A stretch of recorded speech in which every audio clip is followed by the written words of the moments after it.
Sí, profe. Ya, profe.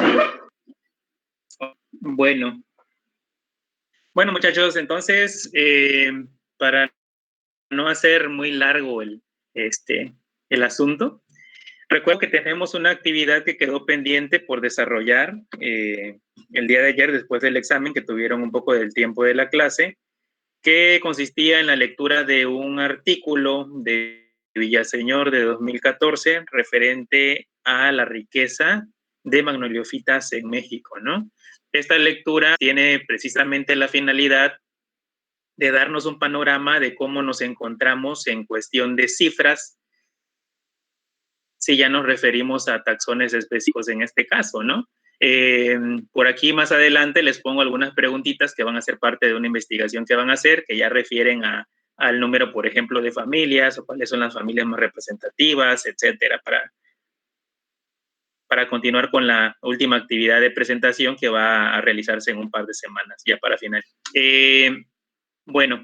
Antes de que yo comente o pase la siguiente diapositiva, quiero escuchar sus aportaciones a las cifras o a lo que menciona el artículo referente a la riqueza florística de magnoliofita en México. Entonces, los escucho. ¿Profe, puedo comentar algo? Claro, adelante. Que a mí se me hizo bien crazy que literal en todos los estados, menos en Yucatán y en Quintana Roo, haya bosque templado, pero así en todo. Y que, ¿cuánto era? Creo que es 50.2%, 50.4% o algo así, por ciento, de todas las plantas que hay sean endémicas. O sea, es un chorro montón, ¿no? Entonces, pues sí, o sea, estuvo relativamente interesante el artículo. Sí, claro, nos da un panorama de esa riqueza tanto en el país como en algunos lugares en particular. Y como ya mencionábamos en otras pláticas, y también como lo vamos a ver más adelante con una lectura que vamos a tener, obviamente la vegetación responde a ciertas características o condiciones geoambientales. No se limita solamente al hecho de los dispersores, polinizadores y demás, sino que está ligada a factores muy específicos, como por ejemplo la distribución latitudinal, el rango altitudinal, la roca madre, el tipo de suelo que tenemos en el lugar, las corrientes de viento, de agua y demás. Realmente cómo se estructura una comunidad vegetal depende de muchos factores. El caso de la península es muy particular. El origen geológico es totalmente distinto a lo que tenemos en el resto del país, ¿no? Particularmente en el estado de Chiapas pasa lo mismo en algunas regiones, como la zona, por ejemplo, del volcán Tacaná, la más colindante a Guatemala, donde el origen geológico es totalmente distinto y eso provoca que la riqueza biológica, particularmente el caso de plantas, que es el que conozco, pues sea muy, muy distinta, ¿no? Muy distinta a lo que puedes observar en el resto de la Sierra Madre y en el resto de los otros sitios que tienen características aparentemente similares, ¿no? Entonces, sí es bastante interesante qué es lo que pasa con la vegetación dependiendo de la zona donde se desarrolla, ¿no? A ver, ¿qué más, chicos? Que Tlaxcala no existe, es un invento del gobierno, no existe ese estado, no tiene especies endémicas. Sí, ¿verdad? A ver, ¿por qué? ¿Por qué será?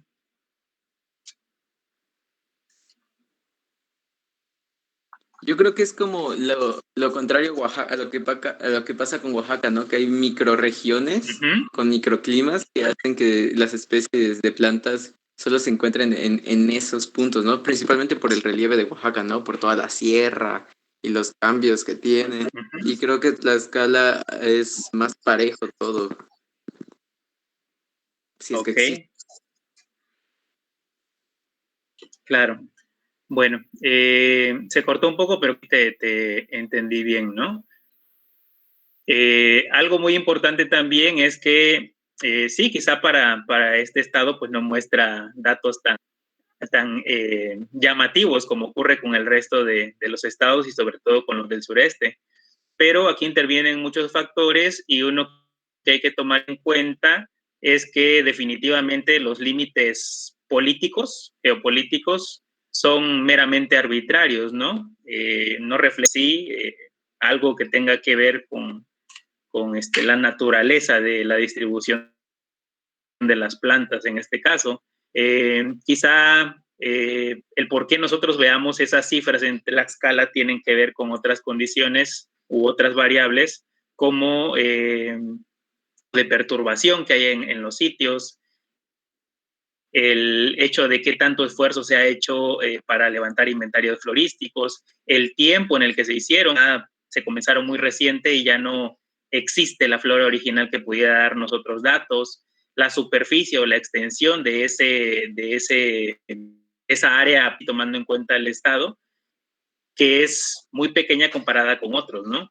Entonces, pues sí hay varias situaciones que debemos de tomar en cuenta, pero sí, refiriéndonos a una cuestión política, pues va a haber estados que tengan riqueza mucho más exorbitante comparada con otros, ¿no? Sobre todo los que están en alguna posición geográfica que les provee ciertas condiciones diversas, ¿no? Como nosotros aquí, Oaxaca, Tabasco en su momento, ¿no? Y Veracruz.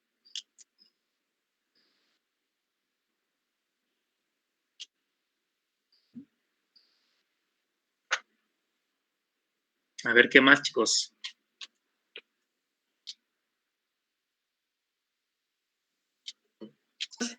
Como de análisis, sino solo mencionar que creo que fue un artículo de mucha retroalimentación, porque maneja muchas características de las Magnolia Phyta y como también hay variación en el tamaño, en las estructuras, entonces siento que fue un buen artículo en cuanto a esa retroalimentación.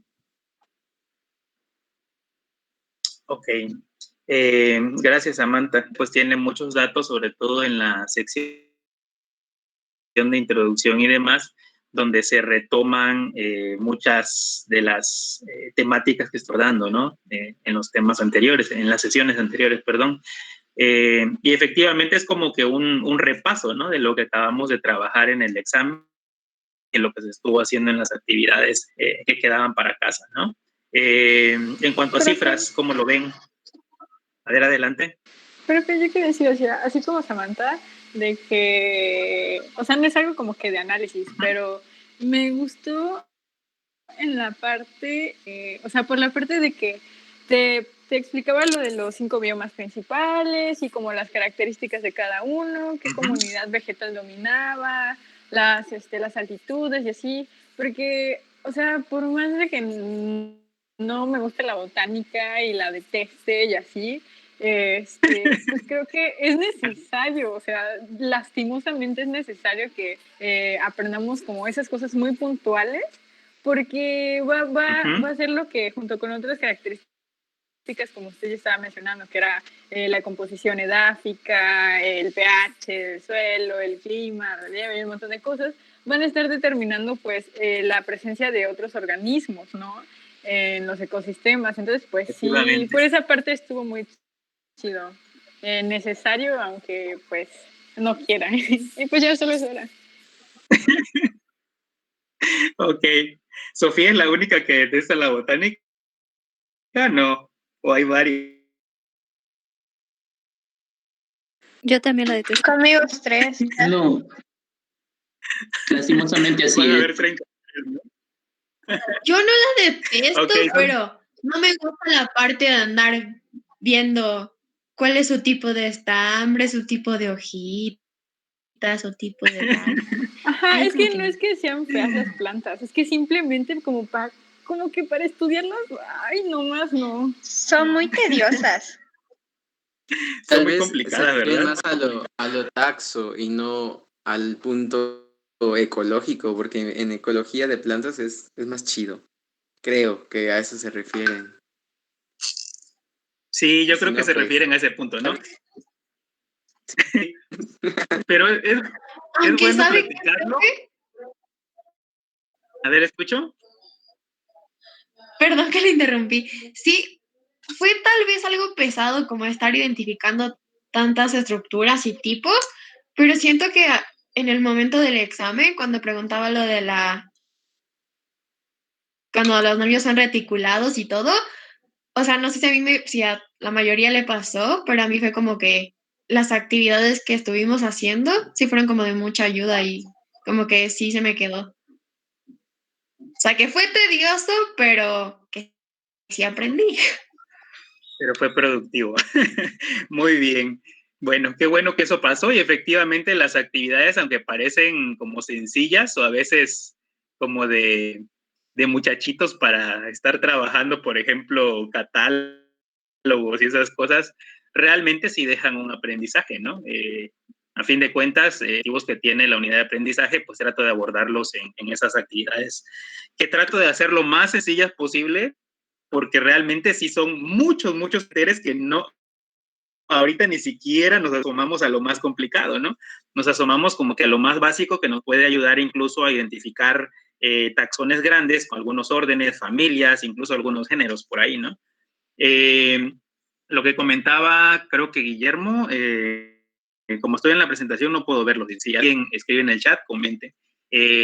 Como comentaban, también es muy importante diferenciar eso, ¿no? Diferenciar que al menos en esta unidad estamos trabajando mucho referente a taxonomía, con fines de determinación taxonómica, obviamente, caracteres morfológicos, pero todo esto pues se relaciona estrechamente con la ecología de las plantas, ¿no? Con lo que ocurre en un ecosistema y cómo ocurren estas relaciones interespecíficas e interespecíficas.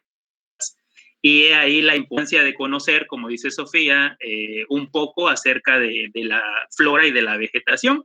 Una de las lecturas muy sencillas que les voy a dejar más adelante, precisamente vamos a diferenciar estos conceptos, ¿no? ¿Qué cosa es lo que significa flora? ¿Qué cosa es lo que significa? Y cuáles son los atributos que caracterizan a una vegetación o a una comunidad vegetal.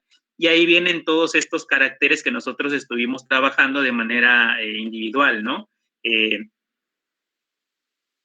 Vienen agrupados, por ejemplo, en la fisonomía, en la altura, tanto vertical como horizontal, y en la diversidad que nosotros podemos encontrar en un ecosistema. Esos principales 3 atributos, que por ahí en la lectura se van a desglosar un poco, pues nos ayudan mucho a comprender el porqué de todas estas variaciones que existen en las plantas, ¿no? A ver, antes de que me adelante, ¿qué más, chicos? ¿Qué más hay ahí en la lectura? Comentarios, como decían sus compañeros, parte del análisis, lo que ustedes gusten antes de proseguir. En lo particular, a mí me escuchó que dice el artículo que prácticamente como cada 10 años, no sé cuántas especies se van descubriendo en México, y nos dice que puede seguir escalando en la lista, por así decirlo, de países con más especies de angiospermas. Efectivamente, ¿no? Esa es una parte muy importante. Por ahí también va a haber una lectura que les voy a compartir. Esa es de un artículo que nosotros publicamos cuando estuve elaborando en el herbario, que hace referencia precisamente a la pregunta del por qué seguir realizando investigación, ¿sí? ¿Qué es lo que ocurre muchas veces? Comienzan a menospreciar, siguiendo, por ejemplo, tendencias de otros países donde los inventarios ya no son prioritarios. No obstante, nosotros estamos en un país que desafortunadamente no le dedica, le digamos así, la suficiente importancia al conocimiento biológico. Y eso parte desde la investigación básica, ¿no? Hablando de conocer de la riqueza de plantas, animales y demás. Se diga de otros grupos a los que se les presta menos atención, como a los hongos, ¿no? Desafortunado en ese caso. Pero en ese estudio nosotros hacemos precisamente una evaluación de la riqueza florística que nosotros obtuvimos en un inventario que realizamos en la región terrestre prioritaria de Tacaná-Boquerón, y comparamos esos números con los números que se registraron desde los años 1900 hasta el 2012, ¿sí? Ahí lo interesante, cuántas están ahorita, sino comparar qué cosa es lo que se ha perdido. Desafortunadamente estamos perdiendo más de lo que se está ganando, ¿no? Eso habla de la necesidad imperante de tomar medidas, no solamente para conservación, porque no se trata de de encerrar, ¿no? A los recursos tal, sino de también proponer estrategias de buen manejo de recursos naturales, ¿no? Del capital natural en este caso. Entonces, pues sí es bastante triste lo que pasa en cuanto a esa situación, ver cómo perdemos en lugar de ganar, pero pues los esfuerzos siguen, ¿no? Y hay que seguirle en eso. A ver, más chicos.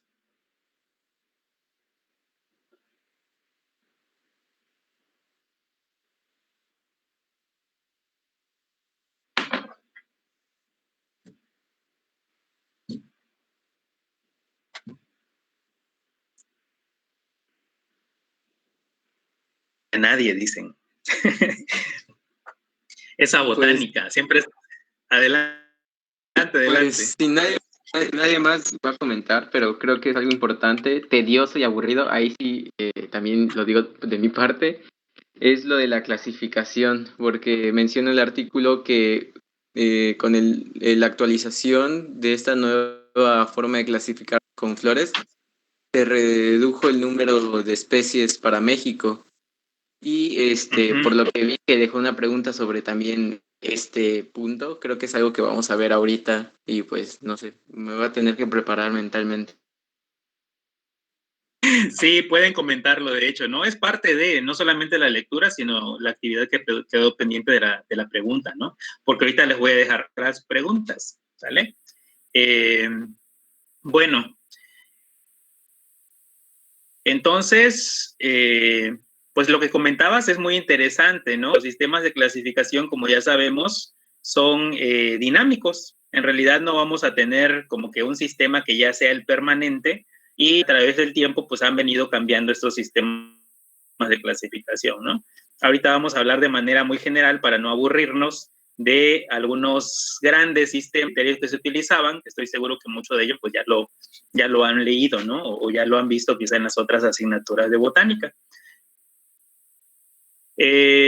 Precisamente en la primera imagen hago referencia a algunos sistemas que se han venido modificando como sistemas basados en usos o sistemas utilitarios, sistemas artificiales o sistemas basados en filogenia y caracteres morfológicos ya complejos. Paso a esta mina que precisamente retoma un poco de la lectura que ustedes realizaron. ¿Pregunta si se escucha? Sí, profe. Ok. Hago una pausa y una pregunta muy rara, ¿no? Porque a veces se escucha como un grillo. ¿Es parte de lo de la cosa esta de la plataforma? ¿Un grillo? ¿Qué onda, profe? No sé. ¿No está ¿En serio? en su casa? No. No escucho eso. Es en serio, se escucha. De repente lo escucho y es cuando me quedo así como que, ¿será que me están escuchando?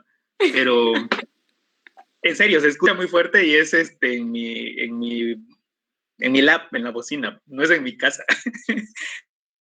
Bueno. Dice Elise dando. Yo que sí, ¿verdad? Y nunca lo he dimensionado. Bueno, entonces, muchachos, pongo este mapa que precisamente nos muestra algunas cifras de especies, de riqueza de especies. En este caso, solo se están considerando especies de flora vascular, ¿no? Esto nos da un panorama de cómo nos encontramos en cuanto a números en el continente americano.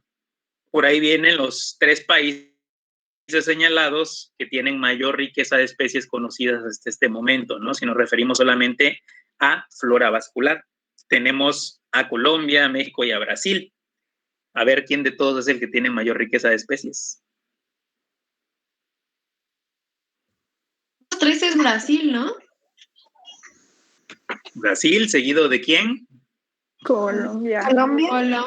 Colombia y México, ¿verdad? México. Bueno, efectivamente, ¿no? Tenemos entonces en las Américas a Brasil, a Colombia y a México como los países con mayor florística, ¿sí? Hablando de plantas vasculares. Ahí en las cifras pueden ver el número estimado de especies en el estudio citado a Ulloa 2017. ¿sí? Que es de los más recientes que hay, además de los de Villaseñor de 2014 y de 2017, que ustedes ya leyeron por ahí. Creo que hay una variación en las cifras que ustedes tienen, obviamente varían de acuerdo a los autores y al tiempo, ¿no? Pero aquí nos damos cuenta no solamente del número de especies, sino que entre paréntesis vemos la cantidad de especies que son endémicas a una región, ¿no?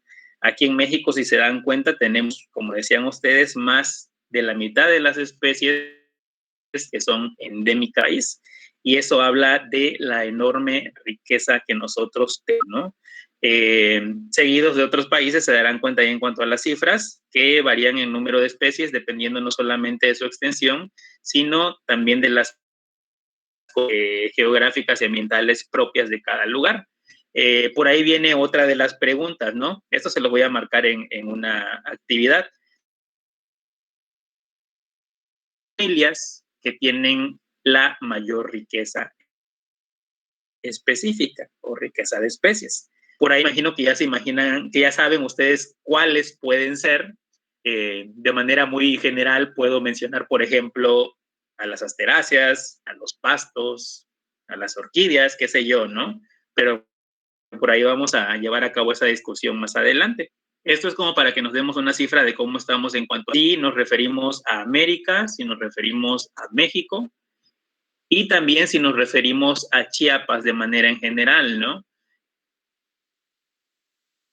Como están, los trabajos florísticos en Chiapas han sido constantes más o menos desde principios de 1900 con este personaje que nosotros vemos a la izquierda, con Carlos Alberto Purpus, pero realmente han sido trabajos situados en regiones muy pequeñas, rurales protegidas, en algunas zonas de conservación de flora y fauna, y poco se ha hecho para lograr integrar un listado florístico concreto, ¿no?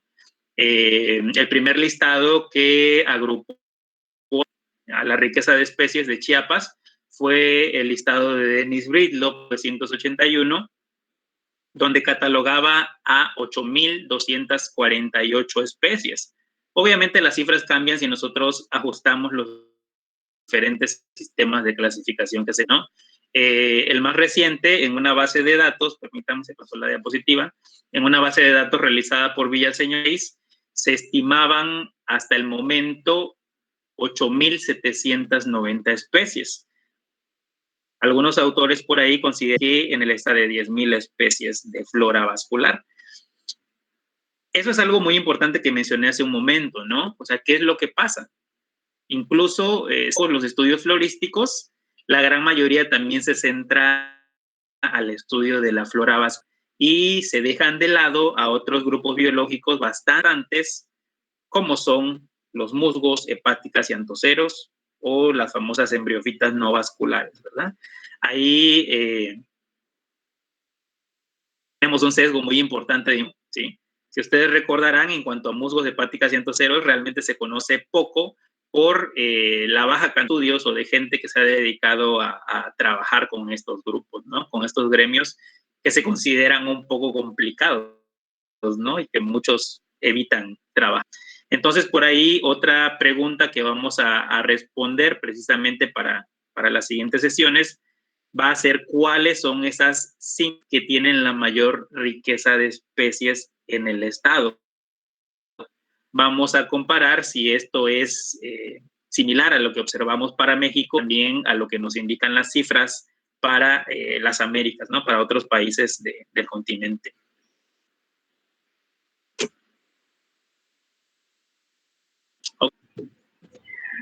Bueno, entonces, mencionaba bien, creo que Guillermo, porque como les decía, no veo las caritas en este momento, mencionaba precisamente que hay un problema un poco complejo que refiere a la modificación de los criterios o sistemas de clasificación que se utilizan en plantas.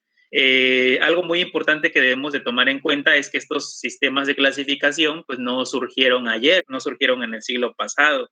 Se trata de sistemas que pues son parte fundamental o inherente de la relación que hay entre los seres humanos y las plantas, ¿no? El uso de las plantas ha sido recurrente desde el mismo inicio de las poblaciones humanas, y podemos ver representado eso en diferentes obras, ¿no? Les digamos así. Por ahí les pongo algunos ejemplos de representaciones tenemos, como en el caso del grupo de las orquídeas, o ya ustedes conocerán muchas otras que hacen referencia al uso de las plantas por la cultura humana. Esas clasificaciones pues son muy, muy diversas. Hay muchísimas que no caberían en 10 o 15 diapositivas. Y solo conferencias algunas de las más grandes, ¿no? De las obras más representativas de las que se tiene registro, que se clasifican principalmente en 3 tipos de sistemas. Los sistemas primeros, que fueron utilitarios, los sistemas artificiales y los sistemas naturales. Esos utilitarios, como en ese uso o la relación estrecha que había entre el grupo biológico y entre el ser humano, ¿no? Por ejemplo, algunos estudios referentes a plantas medicinales registrados en Sumeria hace, cerca de 2700 años antes de Cristo, estamos hablando de muchos años, ya se hacían guías, ya se hacían tratados o ya se hacían obras que referían al uso de algunas plantas, en este caso plantas medicinales. También hay en relación con plantas comestibles, con plantas para etcétera, etcétera. Todos basados en categorías de usos, en para qué les servían en su momento, ¿no? Vienen después de esto los formales que dan origen a los sistemas de clasificación artificial, donde se comienzan a agrupar a plantas, animales y además organismos en caracteres como sus formas, algunas de las que ustedes ya estuvieron viendo, o las funciones que tienen esos organismos, ¿no? O de Teofrasto, donde se comienzan a hacer clasificaciones por la función que tienen las plantas o por los hábitos de crecimiento. Nos referimos con ello, por ejemplo, al hecho de clasificarlos como árboles, como arbustos, como hierbas, como lianas, todas esas formas que en realidad no reflejan la relación que hay entre las especies como tal. Podemos tener especies, por ejemplo, de distintas, de la misma familia, ¿sí? Podemos tener un conjunto de especies de un lado, un conjunto de especies del otro lado. Ambas pueden tener taxón, por ejemplo, que sea trepador o que sea liana o bejuco, pero no necesariamente pertenecen a la misma especie, ¿no?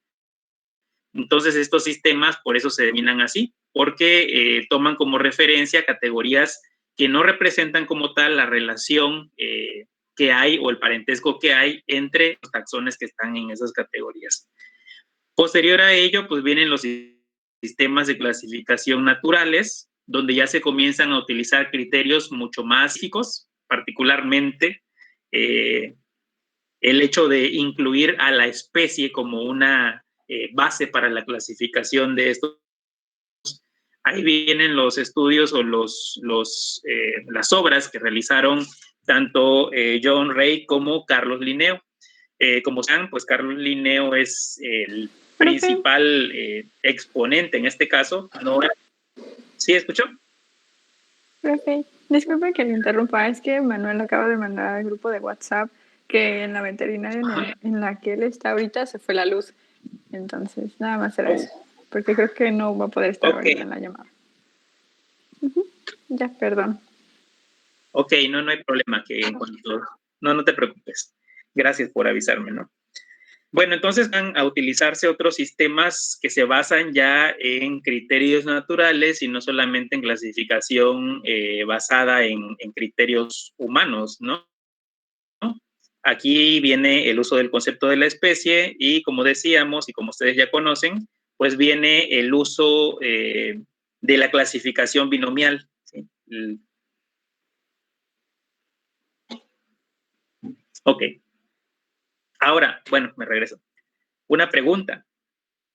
¿Qué es el sistema de clasificación binomial?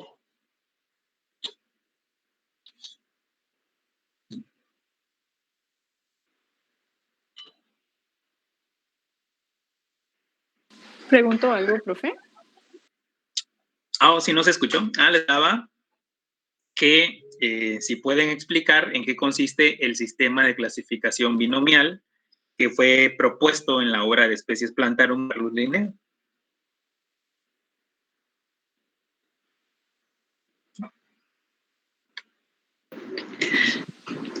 Es el de ponerle dos nombres a las especies. El primero es el epíteto genérico, que es el género, y el epíteto específico. Exactamente, ¿no? De manera muy clara, ¿no? El sistema de clasificación binomial, como ustedes ya saben, precisamente tiene la intención de nombrar, de dejar claro, le digamos así, que las especies van a tener un nombre aquí en China, ¿no? Y ese nombre se va a componer por dos elementos, un epíteto genérico y un epíteto específico, ¿sí? Por ahí les pongo un ejemplo, es algo que pues ya todos conocemos, pero es para retroalimentar. El epíteto genérico en el caso de Hipomea y el epíteto específico en el caso de Purpurea.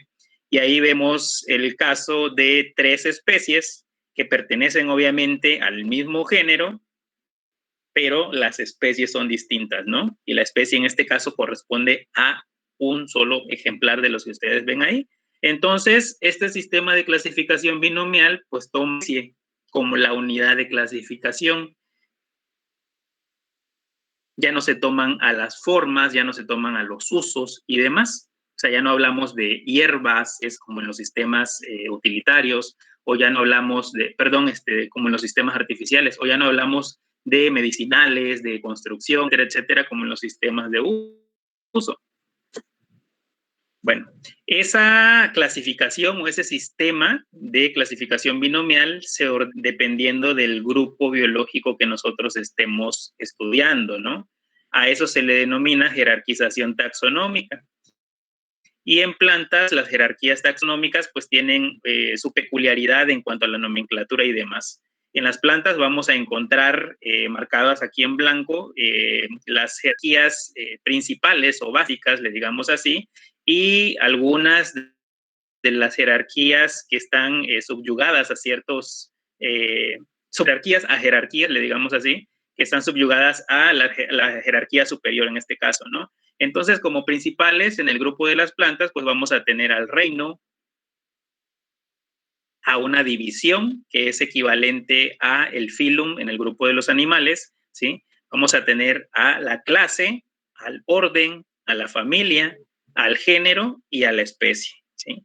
Ahora, dentro de las diferentes categorías, como les decía, podemos tener subcategorías, divisiones, las subclases, los subórdenes, las subfamilias, las tribus, ¿sí? Y en las especies podemos tener especies, como se le denomina ese conjunto que vemos ahí, que se integra por las subespecies, las variedades y las formas.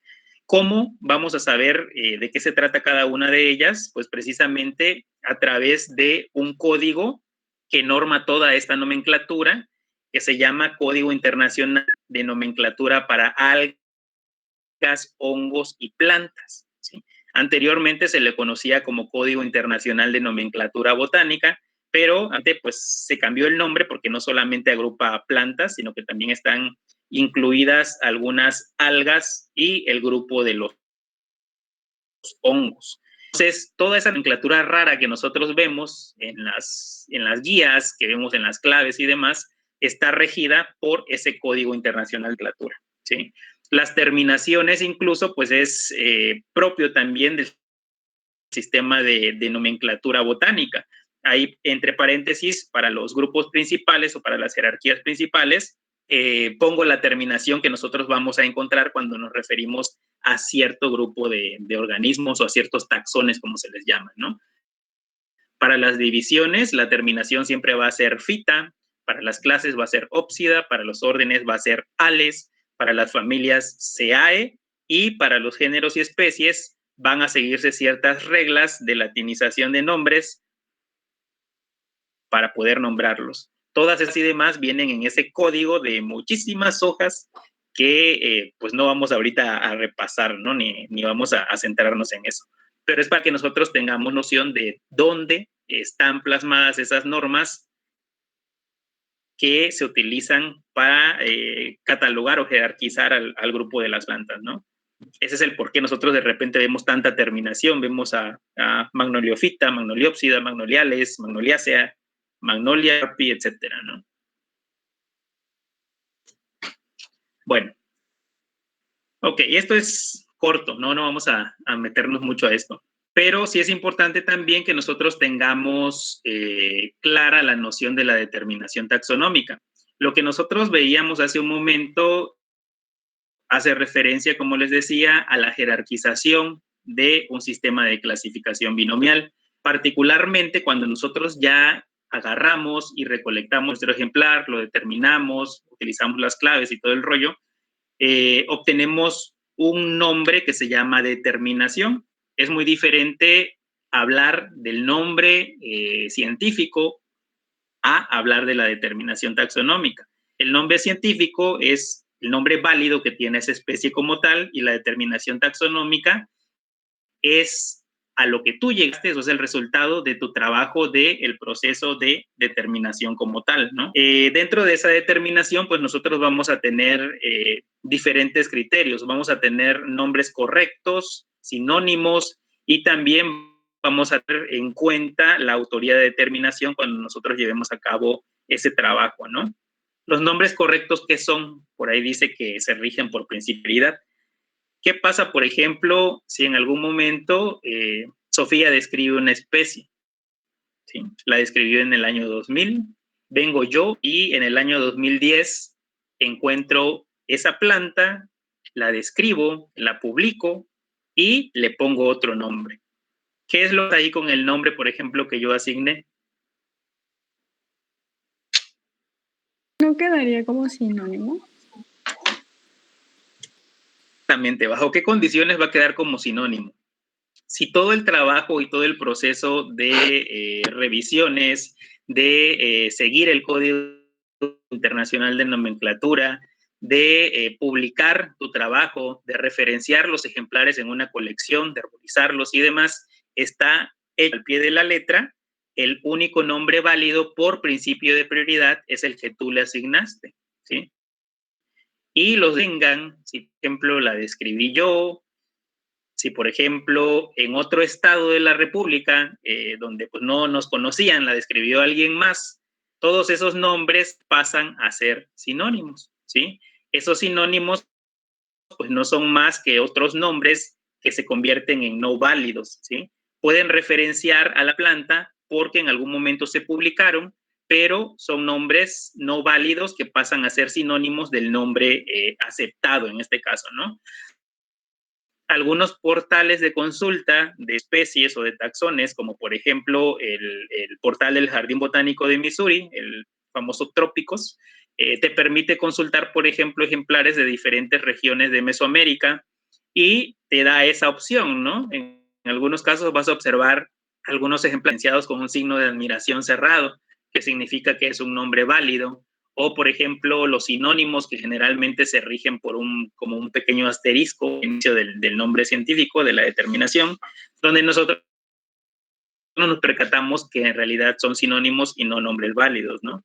Algo muy importante cuando nos establecemos una determinación y que ustedes pueden observar cuando revisan un listado florístico o que tienen que hacer cuando van a hacer un listado florístico, también asignar la autoridad taxonómica, sobre todo en sus bases de datos y demás, o en las publicaciones, cuando se hacen los listados, en la parte final, ¿sí? La autoridad, como ustedes sabrán, pues no es más que quien describió a esa especie, quien publicó esa especie, ¿sí? Hay catálogos de taxonómicas, incluso, por ejemplo, en la página de Conavio hay disponible un catálogo, si no mal recuerdo, en donde se tiene como un listado de zonas que han publicado hasta cierto periodo. Obviamente se van actualizando esos listados y se te asigna una abreviatura, ¿sí? O sea, si tú eres viste alguna especie, eres algún taxónomo que escribió una especie, se te enlista en ese catálogo y se te asigna una abreviación para que sea utilizada y sea respetada al momento de establecer el listado florístico en cuestión que se esté realizando, ¿no? Entonces, la determinación se va a componer del epíteto genérico, el epíteto específico, la autoridad taxonómica y la familia, ¿sí? Que es el nivel al que nos vamos a quedar en este caso nosotros. Bueno. Profe. ¿Sí, escucho? En el caso de que se le cambie el género a una especie por algún motivo, el que estaba asignado antes, el nombre que estaba asignado antes con otro género, ¿pasa a ser un sinónimo? Ok, muy buena pregunta. Pasa a ser un basónimo, ¿sí? Cuando, por ejemplo, describe una planta. Digamos que Linneo describió una planta y en su momento en Especies Plantarum le asignó un género, como tú dices, ¿no? Le asignó un género por toda la modificación de los sistemas de clasificación, ya no es válido o cambió, ¿sí? Se movió ese taxón de un género a otro, me estás preguntando. En ese caso, el nombre pasa a ser un basónimo, que es diferente a un sinónimo. Quiere decir que sigue siendo un válido, pero que se trasladó a otro taxón, ¿sí? Entonces, cuando pasa eso, cuando se reubican, se llaman basónimos o basionimios, lo van a encontrar también. No sé si esa era tu pregunta, creo que. Sí, sí era eso, gracias. Ok, eso es lo que pasa, ¿no? Hay una serie de nombres ahí que no quise ponerlos por acá para que se los aprendieran, pero tienen que ver precisamente con toda esta cuestión del manejo curatorial de los ejemplares, que ya tiene que ver, por ejemplo, con los tipos, los isotipos, los holotipos, topotipos y demás, que son los ejemplares que se registran en una colección cuando se hace una publicación de una especie, ¿no? Por ahí igual más adelante lo podemos comentar. Pero, buen punto, cuando se trata de especies que se mueven, le digamos así, o que las mueven de un taxón a otro, se les llama basonimios a los otros, o basónimos, sinónimos, no es lo mismo, ¿no? Porque sí son nombres válidos, ¿vale? Ahora, algo que también va a ser común que ustedes encuentren, sobre todo actividad que se va a realizar, es que algunas familias no siguen la regla de nomenclatura botánica, ¿sí? Lo que por ahí han encontrado algunas referencias en ciertos libros donde aparecen las fabáceas como leguminosas, ¿verdad? O leguminosas se escribe, o asteráceas como composita o compositae, o hay otras familias como la familia Lamiaceae que aparece como labiata, donde están todas las salvias, crucíferas, que actualmente se llaman brasicáceas, donde están las coles y todo ese tipo de cosas, que si ustedes se dan cuenta no cumplen la norma de la terminación CAE en la nomenclatura de una familia botánica. Los códigos de nomenclatura son estrictos, entonces nada se tiene que salir de esas reglas, salvo algunas excepciones que tienen que ver con nombres que estos grupos ya tenían y están muy extendidos desde hace muchos años antes de que existiera esa clasificación o ese código de nomenclatura que nosotros conocemos actualmente. Entonces ahí es donde viene el uso de nombres conservados, que aplican generalmente solo a algunas familias. Si no mal recuerdo, son como 8 familias, son pocas. Pero ahí ustedes van a encontrar familias como composita, leguminosae, como crucífera y demás, que no tienen esa nomenclatura o no tienen esa regla de que vayan a terminar en CAE, ¿no? A esos nombres se les llama nombres conservados. Esos nombres conservados no son nombres inválidos, son nombres totalmente válidos, pero siempre se sugiere también que cuando se utilicen se les asigne la abreviatura de nom cons, que hace referencia a que se trata de un nombre conservado. Está siguiendo las reglas del Código Internacional de Nomenclatura. Me imagino que sí ya se han encontrado con algo de eso, ¿no? Pues esta nomenclatura pues tiene que ver precisamente con el origen etimológico de los nombres de las familias. Como ustedes sabrán, leguminosae o leguminose hace referencia al legumen del latín, ¿sí? Que tiene que ver con esas frutas que se cultivan para aprovechar solamente sus semillas, donde entran obviamente los frijoles y demás. O el caso, por ejemplo, ya de la familia actual de Fabaceae, que hace referencia a fava, que es el latín de las habas, de esas semillas que también nos comemos y que son de esta familia. O, por ejemplo, composita, que hace referencia a la estructura del capítulo que ustedes ya observaron, ¿no? En las sesiones anteriores que tuvimos, donde en realidad esto que vemos acá, pues es un compendio de flores, y Asteraceae, que hace referencia a Aster, que significa estrella, ¿no? Y en este caso se refiere a la forma o a la simetría radial que ostenta una figura de una estrella por ahí, ¿no? Creo que son criterios ahí de imaginación a veces, pero creo que a fin de cuentas son el origen etimológico de los nombres. Así que va a ser común que se encuentren eso, sobre todo en las principales familias, ¿sí? Que son las que ya se han descrito o las que se describieron en primer lugar casi, ¿no? Bueno, ya casi terminamos, para que no se aburran. Bueno, en cuanto a la determinación taxonómica, como les decía, ya conociendo los elementos que integran a esa determinación, hablando del nombre científico, más la autoridad, más la familia, pues se va a regir por diferentes caracteres, ¿no? ¿Qué es un carácter? Ustedes pues ya lo saben, ¿no? Un carácter, por ahí englobo algunas palabras clave, pues es un conjunto de atributos o singularidades o peculiaridades que le van a dar esa originalidad, le vamos a decir, un organismo como tal, y que en este caso, pues se centra en el uso de la especie, ¿sí?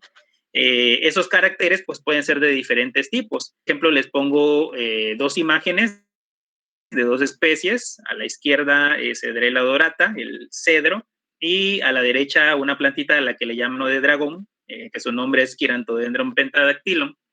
Y pongo por ahí también criterios que son cualitativos y criterios que son cuantitativos, caracteres de disección y de fotografía y demás. ¿Qué caracteres cualitativos y qué cuantitativos pueden observar en esos taxones?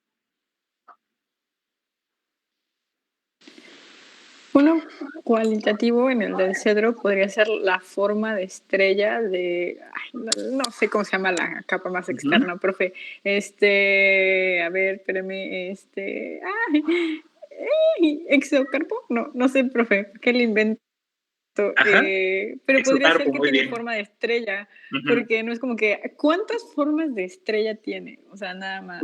Exactamente. Una forma y ya. Muy bien, ¿no? Es algo muy sencillo, ¿no? Criterios cualitativos, formas, patrones, como por ejemplo, si yo veo ese fruto de cedro abierto, pues puedo referir fácilmente a un carácter, ¿no? La dehiscencia, es un fruto de...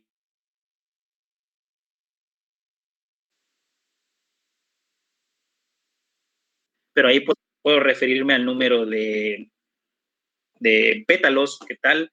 O por ejemplo al número de anteras, ¿sí? O sea, nos podemos referir a diferentes criterios y van a ser parte de los criterios que se van a utilizar para la determinación taxonómica. Con todas las actividades que ustedes estuvieron haciendo, me imagino que se dieron cuenta, y si no, pues ahorita se darán, que en realidad ustedes lo que estuvieron haciendo fue determinar caracteres tanto cualitativos como cuantitativos. Cuando hablábamos de tipos de frutos, de tipos de flores, ¿sí? Si hablábamos de flores gamopétalas, gamosépalas, ¿sí? Dialipétalas, dialisépalas, tipos de disposición ovárica, si hablábamos de tipos de frutos, monotalámicos simples, monotalámicos agregados, politalámicos, todos esos son caracteres, ¿sí? Y esos caracteres van a ser necesarios para utilizar una herramienta de determinación. Las herramientas de determinación igual va a ser una que vamos a hacer más adelante, es una pequeña revisión que ustedes van a hacer, no es nada complicado, es solamente mencionar cuáles son las herramientas de determinación que más se utilizan y cuáles conocen, ¿no? El caso principal, pues es el caso de las claves dicotómicas, que son las meras, dijéramos así, en las plantas, pero que son las adecuadas para llevar a cabo una correcta determinación, ¿no? Una correcta determinación taxonómica. Estas claves obviamente están integradas por un conjunto de caracteres y también denotan a los estados de carácter que nosotros tenemos en los diferentes organismos. ¿Qué sería entonces un estado de carácter?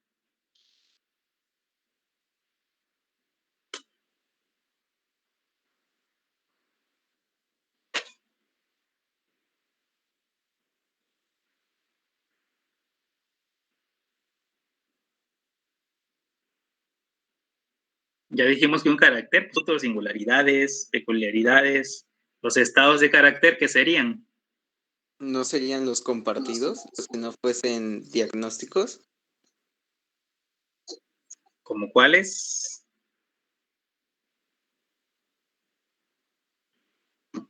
No sé, no encuentro las palabras, pero por así decirlo, son rasgos de un grupo, pero a la vez tienen sus caracteres diagnósticos cada uno de los que pertenecen a ese grupo, pero todos comparten ese estado de carácter.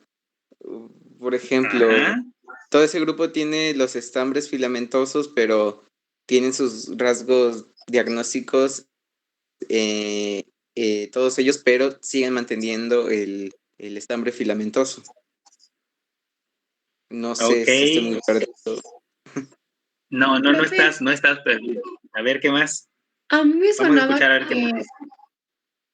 a mí me suena como a a ese conjunto de características como propias o específicas de cada, de un determinado individuo, pero no estoy muy segura.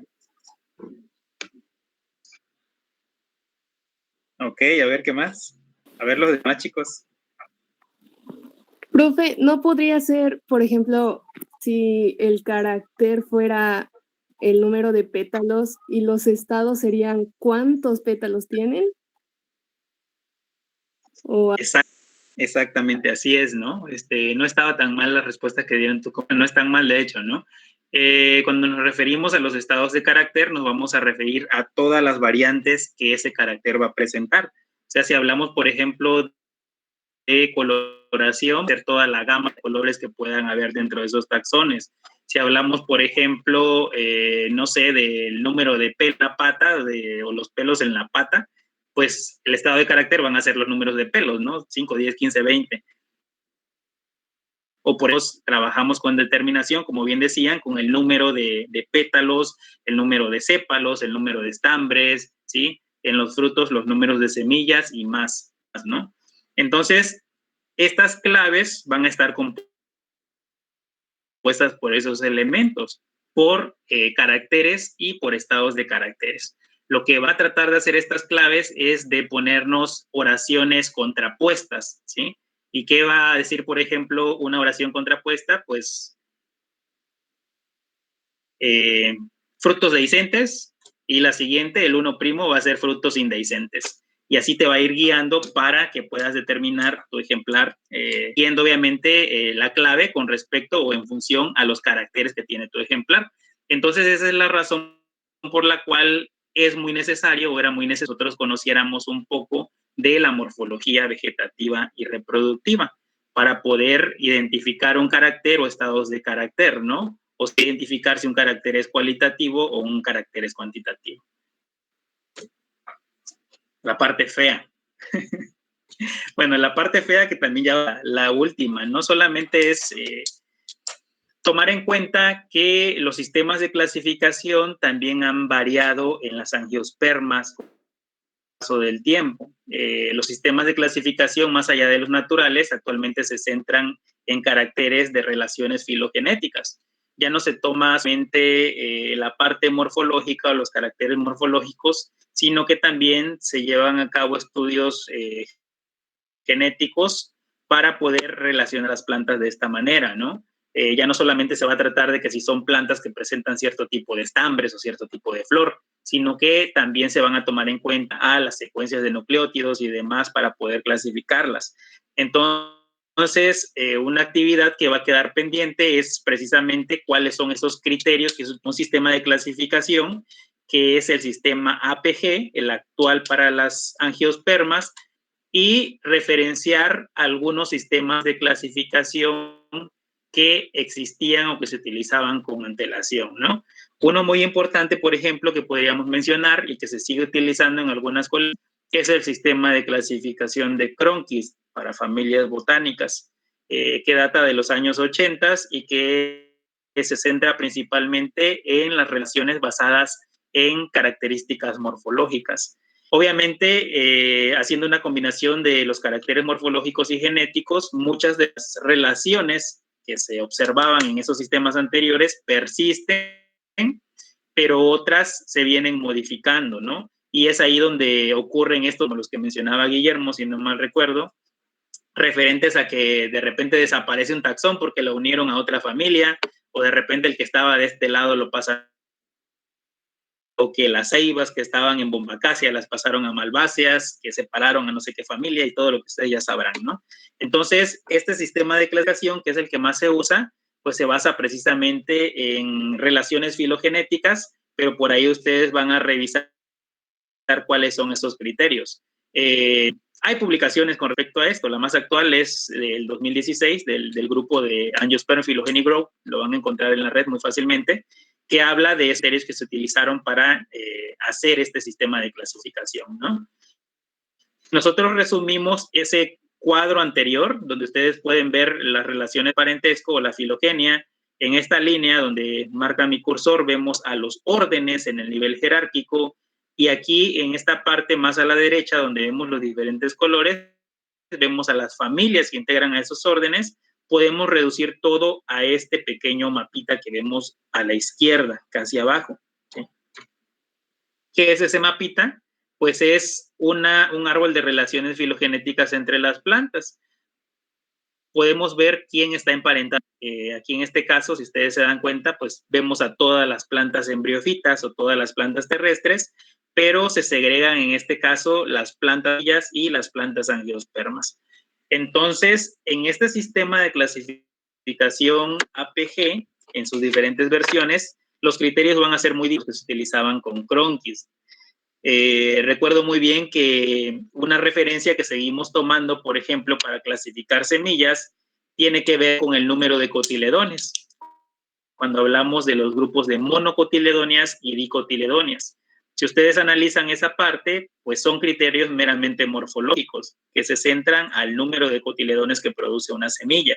Pero dentro de este sistema de clasificación ya no existen como tal esos criterios. Entonces, lo que se consideraba, por ejemplo, como dicotiledonias, pasa a esta rama donde se encuentran las rósides y las asterides, que se llama eudicotiledonia, y que se centra en un carácter muy peculiar, que es el tipo de grano de polen, que tiene 3 surcos. En este caso se llama polen tricolpado, ¿sí? Ese carácter es el que agrupa a las actuales eudicotiledonias, y en el caso de las monocotiledonias, pues sí siguen siendo plantas con un solo cotiledón, pero que además tienen relaciones genéticas, no solamente relaciones morfológicas.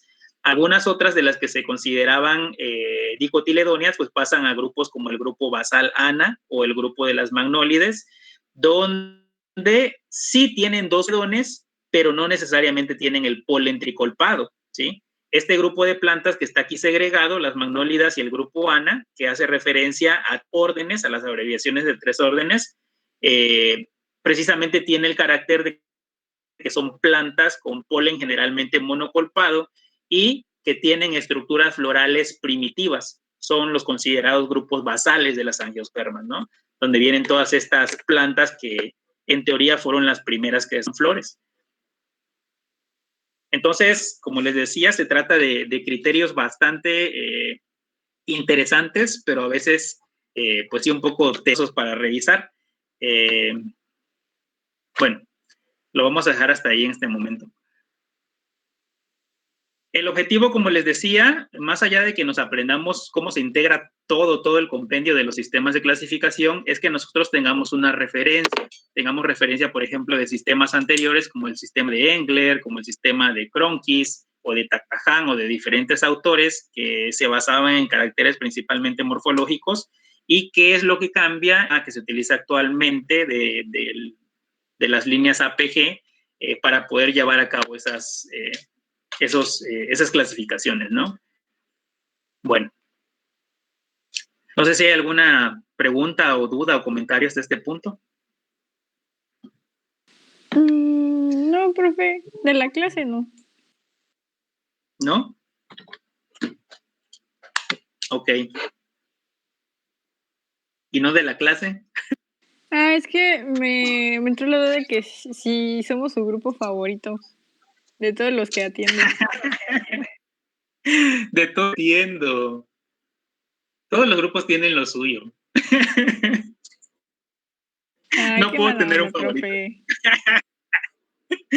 No puedo favorito. Son diferentes, muy, muy diferentes. ¿Sí? Pero son un muy buen grupo, claro que sí. Bueno, pues, profe, está bien. No suena muy convencido, pero le voy a creer. Claro que sí. Independientemente no estemos en presencial, pues siento que hemos trabajado bien, ¿no? Y eso es bueno, realmente es muy bueno, ¿no? Han respondido bien. No han reprobado mucho, quizá porque no tenemos laboratorio, pero bueno, no se trata de que reprueben, se trata de que de verdad bueno les quede, ¿no? Entonces, no sé si hay alguna duda con respecto a esto, muchachos. Es muy general, como les decía, lo esencial que tenemos que conocer a no caer en temas bastante tediosos, ¿no? Si nosotros nos ponemos a analizar, por ejemplo, esos árboles filogenéticos y todas las ramificaciones que ustedes observaban, pues en cada rama vamos a tener diferentes apomorfías. Si nos pusiéramos a identificar las apomorfías o los caracteres novedosos de cada, ahí sí sería bastante más talacha, ¿no? Pero al menos con que nosotros sepamos las generalidades o esos caracteres de los grupos de esa clasificación, pues sí es bastante ventaja, como lo que les decía. ¿Cuál es la diferencia, por ejemplo, entre monocotiledonias, eudicotiledonias, grupo basal ana, las magnólidas y demás? Por ahí va este asunto.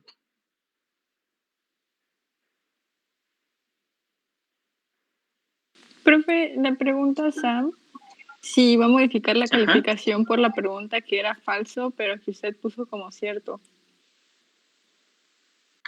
Sí, claro, sí la tengo que modificar cuando ya yo las asiente, no se preocupen por eso.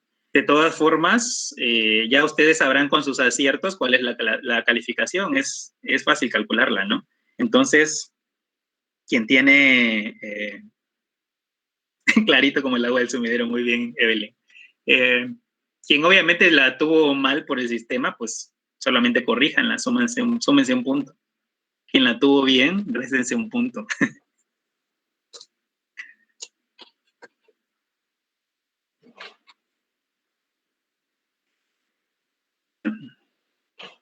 Entonces, muchachos, esa actividad, lo que les comentaba ahorita, las preguntitas muy sencillas, las voy a cargar a la plataforma. Usualmente, pues, tomarían nota y lo reportarían, ¿no? Pero tengo que registrarlo en la plataforma para que se lleve a cabo la actividad y en la siguiente vamos a discutir las otras actividades que tienen que ver con caracteres de estas principales familias, ¿no? Por ahí, como les decía, vamos a hacer una actividad a la de los estudios de caso, donde se van a tomar a las especies, a las familias con mayor número de especies, y se va a hacer una presentación, le digamos así, va a depender del formato que quieran ustedes, pero va a referir a esos caracteres, ya sean cualitativos, cuantitativos, que nosotros podemos observar en esas familias. O sea, lo que me va a decir que por ejemplo, que un frijol es una fava, ¿no? En ese caso, pues hay muchos elementos para mencionar, como la presencia de vainas segmentadas, etcétera, etcétera. O en el caso, por ejemplo, de algunas familias, como las que estuvimos trabajando con algunos de los compañeros, si nos referimos, por ejemplo, a las euforbiáceas, donde están las nochebuenas, pues la presencia de una inflorescencia modificada a manera de ciatio, que se integra de cierta forma, que tiene cierta función y demás. Caracteres muy puntuales que a nosotros nos pueden ayudar a que cuando nosotros veamos una planta en el campo digamos, bueno, pues esto es una fabácea, por esto y el otro, esto es una asterácea, por esto y el otro, y así, ¿no? En realidad sería una cuestión de mucha práctica que se comience a trabajar con niveles de género, niveles de especie, quizá más allá haya la oportunidad.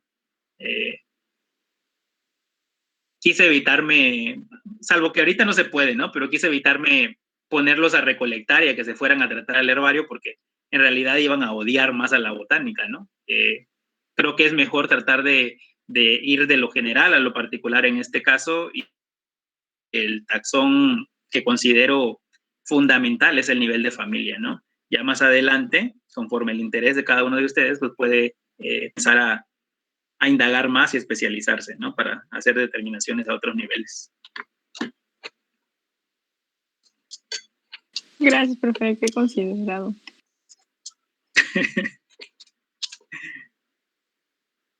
La parte divertida era ponerles un grupo de plantas y que cada uno fuera pasando a identificar las familias, pero pues no se va a poder, ¿no?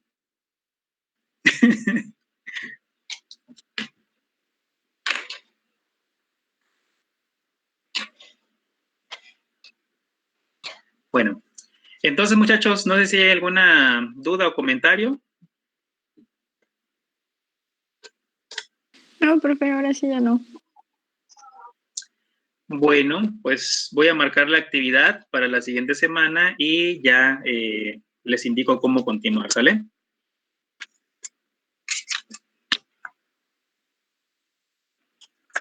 Sale, profe, ahí nos vemos. Bye. Bueno, se cuidan mucho, chicos. Que tengan bonita tarde.